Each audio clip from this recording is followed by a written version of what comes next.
My name is Thomas Marshall, a retired maritime investigator. For 30 years, I've been haunted by one case, the Flannan Isles lighthouse mystery of 1900. Three experienced lighthouse keepers vanished without a trace, leaving behind only half-eaten meals, abandoned raincoats, and cryptic final words in their logbook. What happened on that December night defies every law of physics and logic I know. December 15th, 1900. Captain Harvey of the SS Hesperus noticed something that chilled him to the bone. The Flannan Isles lighthouse was dark. This beacon had never failed since its construction in 1899. When he reported it, nobody took it seriously. After all, the three keepers stationed there were among the most reliable men in maritime service. James Ducat, 43, head keeper, with 20 years of impeccable service. His family lived in Edinburgh, and he wrote to his wife religiously every week. Thomas Marshall, 28, young but disciplined second keeper, who had worked 5 different lighthouses before Flannan. Donald MacArthur, 43rd keeper, known for maintaining his composure, even in the worst storms. These weren't ordinary workers. Lighthouse keeping in 1900 was a critical profession. Ship's safety depended entirely on these men. 1 minute of negligence could cost hundreds of lives. They understood this responsibility better than anyone. The Flannan Isles sit at the westernmost edge of the Hebrides, 20 miles from the nearest settlement on Lewis Island. The islands are so remote that locals call them the Ghost Islands. Even Viking sagas speak of these places with fear and superstition. The lighthouse, completed in 1899, represented the pinnacle of Victorian engineering, 75 feet tall, visible from 25 miles away, equipped with the most advanced technology of its time. Inside, provisions for 3 men, fuel supplies, and communication equipment. December 11th, 1900, marks the last normal communication. According to Ducat's logbook, weather conditions were normal. Routine duties completed. His final entry reads, "Lighthouse functioning properly, supplies adequate, crew healthy, nothing unusual, nothing alarming." December 12th morning, fishermen from Lewis Island noticed the lighthouse was dark, but fierce storms prevented any approach. The same situation continued on December 13th and 14th. Massive waves, howling winds. No vessel could safely reach the islands. Captain Harvey's report on December 15th was stark. Flannan Lighthouse, not operating. This is unprecedented since its establishment. Urgent intervention required. Still, with storms raging, rescue was impossible. The real shock came on December 26th. The relief vessel Hesperus finally reached the island. When storms subsided, Captain Jim Harvey and his crew landed to find an eerie silence. The lighthouse was dark.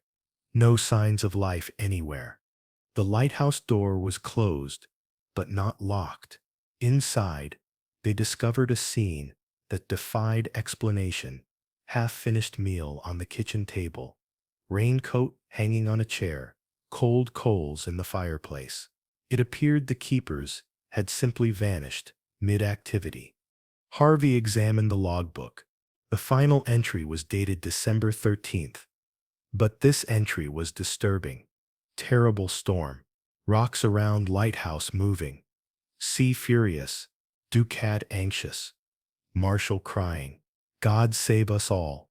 This was written in Thomas Marshall's handwriting. But Marshall was known as the calmest member of the team. Here's where the mystery deepens.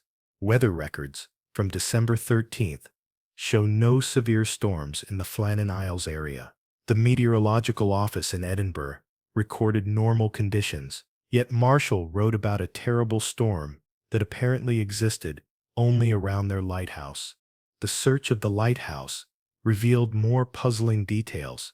All 3 men's personal belongings remained untouched. Money, letters, photographs, everything valuable was left behind. 2 sets of oilskins were missing, but the third hung on its usual hook. This suggested 2 men went outside, while one remained inside. But here's what makes no sense. If 2 men ventured out during a storm, why didn't the third man record their departure? Why was there no mention of an emergency? And most importantly, where were their bodies? The lighthouse structure itself told a strange story.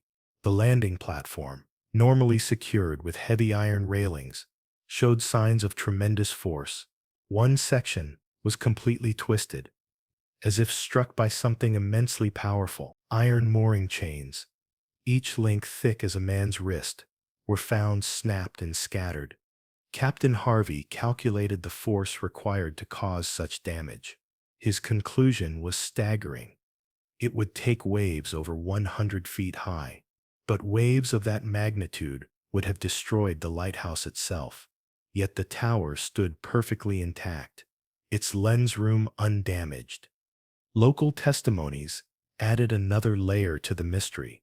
Donald McLeod, a shepherd on Lewis Island, swore he saw strange lights around Flannan on the night of December 12th. Not the usual lighthouse beam, but moving lights, dancing around the island like fairy fire, as he described it. Mary MacArthur, Donald's wife, claimed she had terrible dreams about her husband, calling for help on December 13th. She woke screaming, saying she could hear voices carried on the wind. Her neighbors confirmed her distress was genuine and unprecedented. The official investigation, led by Superintendent Robert Muirhead, concluded that the men were swept away by a massive wave while attempting to secure equipment during the storm. This explanation satisfied the authorities, but left numerous questions unanswered. If they were swept away by waves, why were their bodies never found? The Atlantic current patterns around Flannan are well documented. Bodies should have washed ashore within days. Extensive searches of nearby coastlines revealed nothing.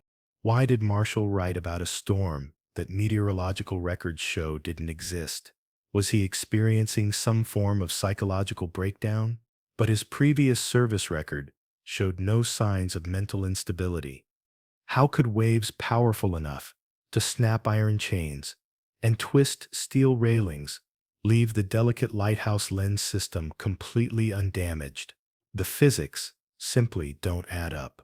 Over the decades, theories have emerged ranging from plausible to fantastical. Some suggest the men were murdered by foreign agents and their bodies disposed of at sea. Others propose they witnessed something they shouldn't have and were eliminated to protect state secrets. More exotic theories involve everything from alien abduction to supernatural intervention. The isolation of the Flannan Isles, combined with their ghostly reputation, has fueled countless legends. But I believe the truth lies in understanding what really happened on December 13th. The meteorological records may have been incomplete or deliberately falsified. Perhaps a localized weather phenomenon, unknown to Victorian science, struck the lighthouse with devastating force. Consider this possibility. A rogue wave, traveling independently of the general weather pattern, could have struck Flannan with tremendous power. Such waves, now known to oceanographers, can reach heights of 100 feet or more, while surrounding seas remain relatively calm. This would explain the twisted metalwork, the broken chains, and the men's disappearance. 2 keepers, seeing the approaching wave, might have rushed outside to secure equipment. The third, Marshall, remained inside and recorded their growing terror as the wave approached. When the wave struck, all 3 men could have been swept away instantly. The lighthouse, built to withstand normal storms, survived because rogue waves, though incredibly powerful, pass quickly without the sustained battering of a full storm. But even this explanation has flaws. Why wasn't the lighthouse interior flooded? Why were personal belongings undisturbed? And why, if Marshall saw the wave coming, didn't he record the other men's departure in his final entry? Perhaps the answer lies not in what happened, but in what we don't know about the men themselves. James Ducat had received letters in the weeks before his disappearance. Letters from an unknown sender. Letters he kept private even from his fellow keepers. I discovered this through his wife's testimony, given years later. She mentioned James had been troubled by correspondence from someone he wouldn't identify. He'd grown increasingly anxious in his final shore leave, talking about obligations and old debts. Could the Flannan Isles have been a meeting point for something other than lighthouse duties? The isolation that made it perfect for navigation also made it perfect for clandestine activities. Thomas Marshall's family revealed another intriguing detail. Despite his reputation for calmness, Thomas had been writing in a private diary for months before Flannan. This diary was never found among his possessions at the lighthouse. Donald MacArthur's background check revealed connections to Irish political movements, not enough to raise official suspicions, but sufficient to suggest he might have been sympathetic to certain causes that required discretion. What if the three keepers weren't victims of natural disaster, but participants in something that went catastrophically wrong? What if December 13th wasn't the date of their disappearance, but the date they were discovered? The twisted metal, the broken chains. What if these weren't caused by waves, but by human action? What if someone wanted to make it appear that a storm had struck? Consider this scenario. The three keepers were involved in smuggling operations, using the lighthouse's isolation and their legitimate presence to coordinate illegal activities. On December 13th, something went wrong. Perhaps a deal turned violent. Perhaps they tried to back out of an arrangement. Their partners, needing to eliminate evidence and witnesses, staged the scene to look like a natural disaster. They damaged the landing equipment to suggest wave action, removed the bodies by boat, and left just enough clues to support the storm theory. This would explain why meteorological records show no storm. There wasn't one. It would explain why the lighthouse interior remained undisturbed. The violence occurred outside, and it would explain why the men vanished so completely. They were deliberately disposed of. But this theory, like all others, has gaps. How did the conspirators know exactly how to stage storm damage? Why risk such an elaborate deception when simply making the men disappear would have been easier? The truth about Flannan may lie in a combination of factors we haven't fully considered. Perhaps there was a localized weather event, not recorded by distant meteorological stations. Perhaps the keepers were involved in activities that made them vulnerable when that event struck. What we know for certain is this: three experienced, reliable men vanished from a secure location under circumstances that have never been adequately explained. The official investigation was hasty, the conclusions convenient rather than convincing. The Flannan Isles Lighthouse continued operating with replacement keepers until 1971, when it was automated.